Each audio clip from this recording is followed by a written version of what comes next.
Hello friends, नमस्कार। हम पूजा दुबे बहुत ही प्यारा सुंदर सा एक गाना लेके आ गए बानी। अब तो हालांकि वो चीज़ नहीं के पहले रहला। अब तो लोग बेटी बेटा में कोनो भेदभाव नहीं के करत, लेकिन पहले रत कुछ थोड़ा बहुत रहला कुछ। बस वही में एक छोटा सा गाना बा।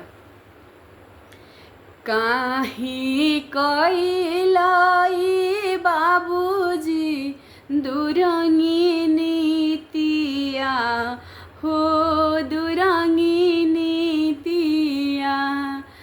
काहे कैलाई बाबूजी दुरंगी नीतिया।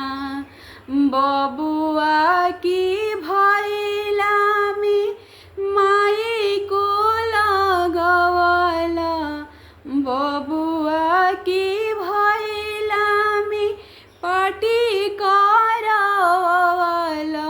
हमारी बेरिया काहे घर में लुकैला।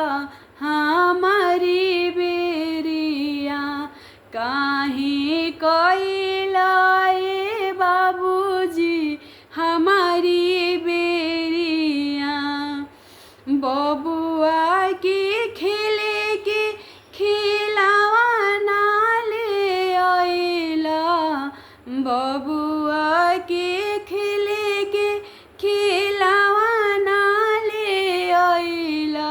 हमारी बेरिया काहे झाड़ू धरवाला। हमारी बेरिया काहे कैला ए बाबूजी दुरंगी नीतिया हो, दुरंगी नीतिया। काहे कैला ए बाबूजी दुरंगी नीतिया हो, दुरंगी